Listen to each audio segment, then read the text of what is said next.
32 degrés à Cotonou environ. Mesdames et messieurs, bonjour, les titres. Le duo candidat de la mouvance a présenté ce matin son projet de société à la nation béninoise. Dans un discours d'une trentaine de minutes, Romiad Ouadahi a présenté les grands volets du projet intitulé « Plus loin ensemble ». Suivez dans cette édition quelques extraits de sa présentation.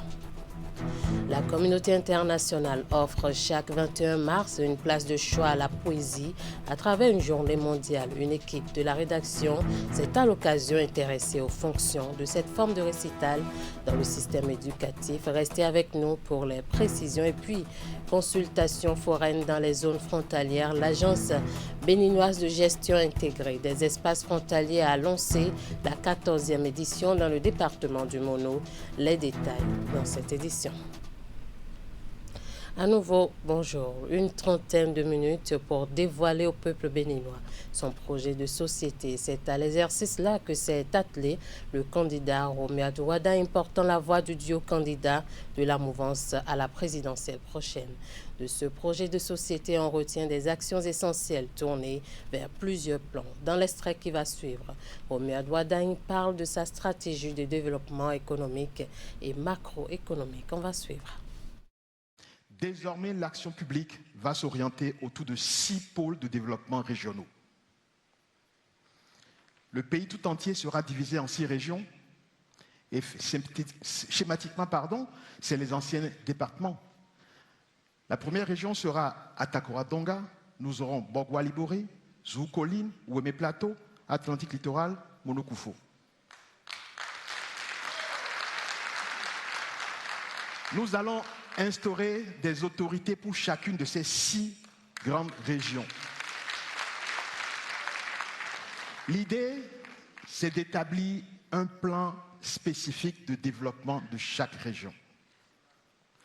Chaque région devra avoir un écosystème économique basé sur ses atouts, ses savoir-faire. En plus de ce moteur, il y aura 4 axes cardinaux, 4 sujets transversaux qu'on devra retrouver dans chacune des autres régions. Il s'agit de l'agriculture, du tourisme, de l'industrie et de l'innovation.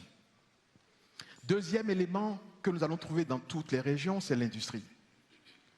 Il est évident qu'aujourd'hui, face à la démographie et au nombre de jeunes qui sont en recherche d'emploi, il est indispensable que dans chaque région, il y ait au moins une industrie. Obligation serait faite d'attirer une industrie nouvelle au moins dans chaque région.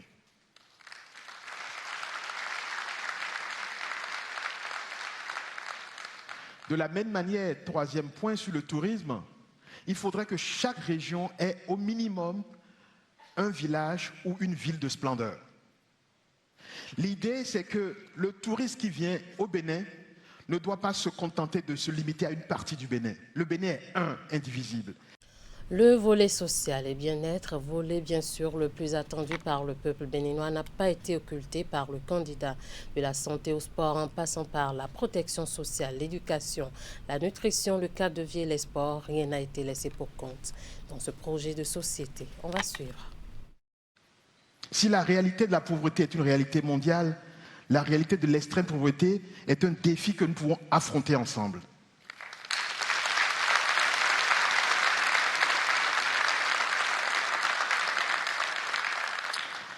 De la même manière que nous avons relevé le défi de montrer que c'était capable, que nous étions capables de nous relever, de trouver notre chemin, oui, nous serons capables d'affronter le défi de l'extrême pauvreté.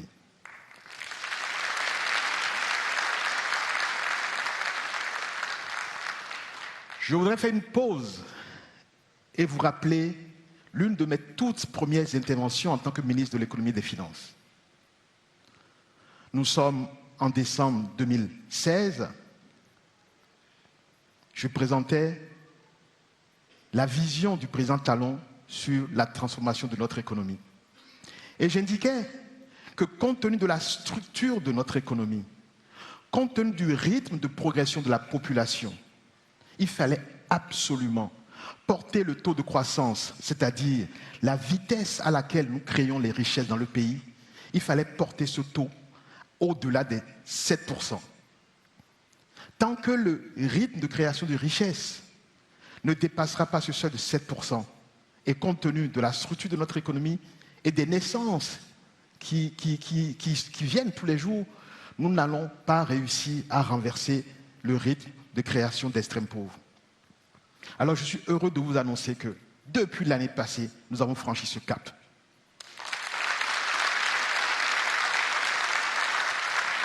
L'année passée, nous avons dépassé le seuil de 7% et cette année, malgré les crises, nous allons dépasser encore le seuil de 7%.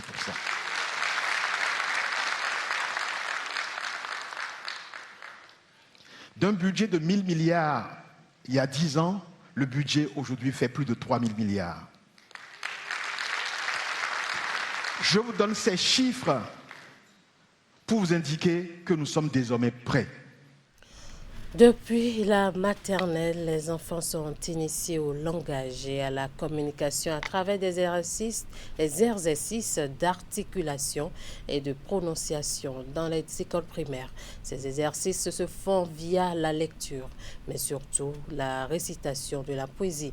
Il est question ici d'une matière qui tient dans les programmes d'études scolaires une place de choix, en raison donc de ce qu'elle se retrouve en amont de tous les processus de dressage intellectuel, social et émotionnel de l'enfant. Dans le reportage qui va suivre, Vigila Rodegnon nous donne quelques détails sur les fonctions sociales et l'importance de la poésie dans l'éducation scolaire. Les Amazones, elles se faisaient massacrer, mais avançaient sans peur. Elles se faisaient tuer, mais avançaient.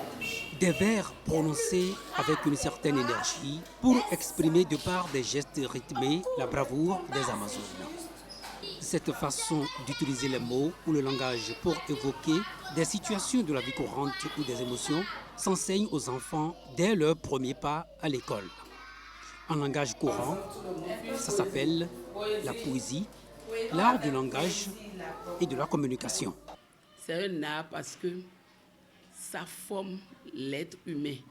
Et cet art-là vise à exprimer ou suggérer par le rythme. C'est une manière propre qui permet de communiquer aisément. Donc c'est pour ça qu'on ne peut jamais aller à l'école sans apprendre la poésie. Dans les programmes d'études scolaires, la poésie occupe une place prépondérante. Elle est déterminante dans le traçage intellectuel, social et émotionnel de l'apprenant. En un mot, la poésie joue plusieurs rôles dans l'éducation de l'enfant. Ça apporte un développement cognitif et langagier, un développement de l'expression émotionnelle. Ça développe la structuration de la pensée. Ça développe la mémoire et l'intelligence.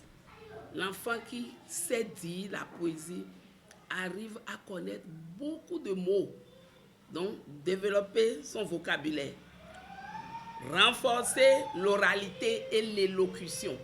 La poésie permet aussi de travailler l'articulation. Pendant la poésie, l'enseignant veille à ce que l'enfant ait une posture qui a trait à ce que dit la poésie. L'enfant qui fait bien sa poésie, il peut prendre aisément la parole en public. Poésie la rentrée, pendant 2 nuits tous en pièce, la petite école adore. Chez l'apprenant, la poésie développe également l'écoute et la curiosité. Et en raison de toutes ces fonctions sociales, la poésie a survécu à tous les changements successifs que les programmes scolaires ont subis au fil des années. Après 30 jours de privation et de méditation, la communauté musulmane a célébré ce vendredi l'Aïd el-Fitr à la place officielle Idi de Djougou. Des milliers de fidèles se sont joints à l'adjoint de l'imam central pour la prière du Ramadan. Abdou Sabi Trissou. Dès les premières heures de la matinée, les fidèles, vêtus de leur plus belle tenue, convergent massivement vers la place officielle Idi de Djougou. Sur les lieux, la ferveur est palpable.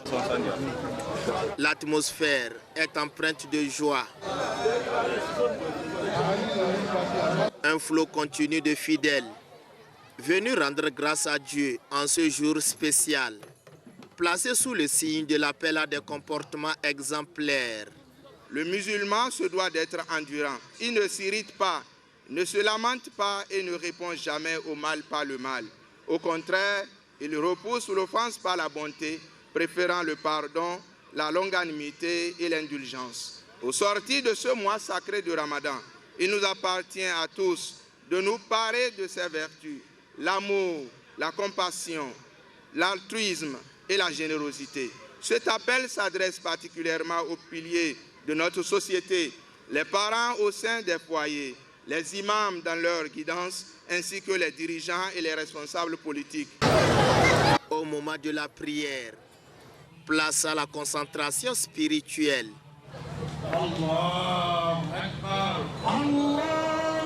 Derrière l'adjoint de l'imam, une foule nombreuse, unie dans le recueillement et la dévotion, accomplit les 2 rakats conformément aux prescriptions islamiques.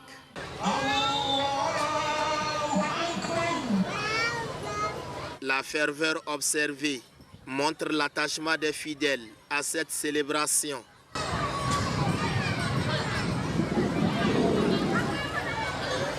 Les fidèles musulmans de la mosquée de l'éducation islamique de Pankman à Akwakwa se sont aussi massivement déplacés pour assister à la prière qui marque la fin du mois sacré du Ramadan, moment d'invocation et de bénédiction après 30 jours de jeûne que nous raconte ici Vigila Rodaillon sur les images de Moufid Sagouan.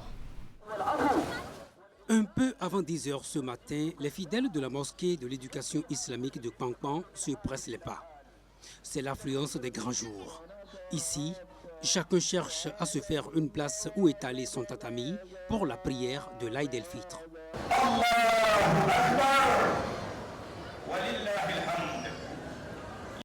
Ce jour de l'Aïd el-Fitr, la fête qui marque la fin du mois de Ramadan, est un jour de rite islamique.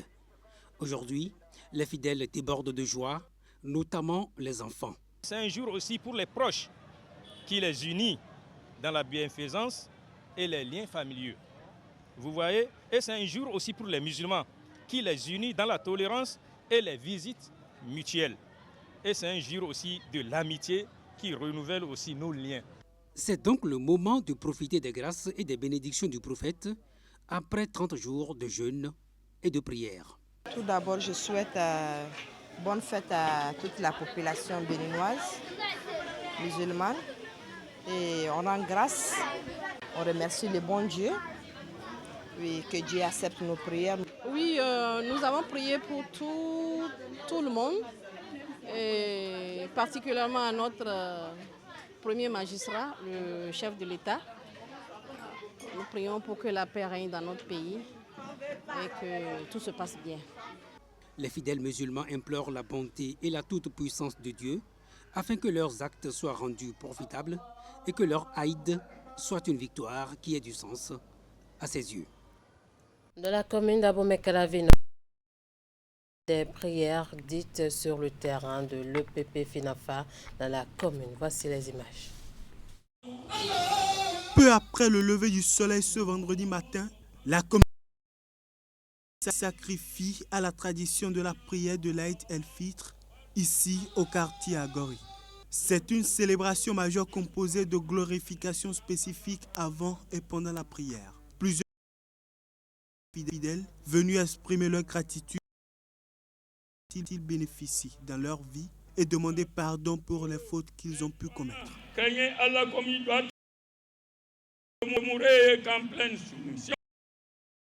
Retenir connaissance de l'unicité de Dieu, la dévotion à son endroit,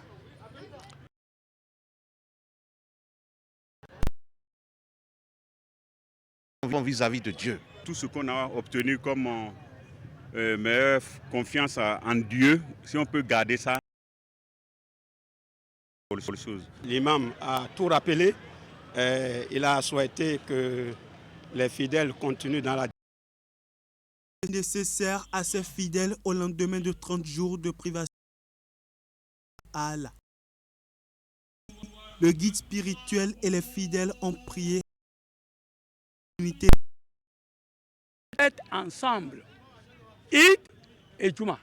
Si vous êtes dedans, on n'allait pas s'amuser de prier Dieu pour la paix. Nous n'allons pas oublier de prier pour les dirigeants, surtout les... Nous allons profiter pour que 2026 soit une fête. Moment de joie aussi pour ces musulmans qui célèbrent la rupture du jeûne. Une fête essentielle de l'islam qui représente une occasion de joie, de partage et de retrouvailles familiales pour les fidèles. Quelques mois. Dans un autre registre, à quelques jours du démarrage de la campagne électorale pour la présidentielle d'avril prochain, le Creuset Initiative de soulever le duo candidat de la mouvance, le mouvement Les Compagnons de Romuald soutient au procédé protocole d'accord tenu à côté du code de conduite de la jeune fédération et de la présentation de son bureau.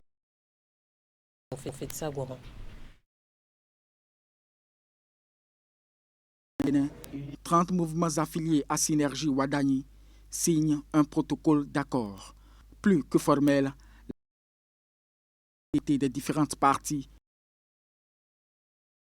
du tandem Ouadani-Talata du 12 avril prochain. En unissant nos forces, nous montrons à nos concitoyens notre victoire. Ce partenariat que nous scellons aujourd'hui est plus qu'un choix, c'est une déclaration. Une déclaration de notre volonté de devenir. Moment de vous a servi de cadre à l'organisation commune. Il est temps d'agir. Agissons pour convaincre le territoire national dans les 5290 villages et quartiers, dans les 546 arrondissements, 17 communes que contre notre pays. Et je suis très heureux de participer à l'avènement de l'initiative Synergie qui regroupe plusieurs associations pour donner de la force à Romuald Ouadani pour gagner une élection. Là que le mouvement a été mis en place pour organiser, à pouvoir mobiliser les électeurs. La signature réunie sous la bannière de l'initiative d'idée de l'adoption d'un code de bonne conduite. Cette cérémonie qui marque le lancement de la fédération a également connu la présentation de son équipe dirigeante. Des séances de préparation par les cadres de la commune de Banté afin de passer cette période électorale. Pour l'occasion, en reconnaissance aux efforts de développement, des prières ont également été adressées à l'endroit des gouverneurs. Plus de détails dans ce compte rendu de Imet Hélène Moussa. L'enclencher il y a un moment suit son cours au Bénin. La période est souvent perçue comme une occasion où la paix peut vaciller. Et c'est conscient de cet enjeu que les cadres de la commune de Banté implorent la bienveillance du tout et de qualité collective. Pour la paix pour tout le Bénin, la paix particulièrement.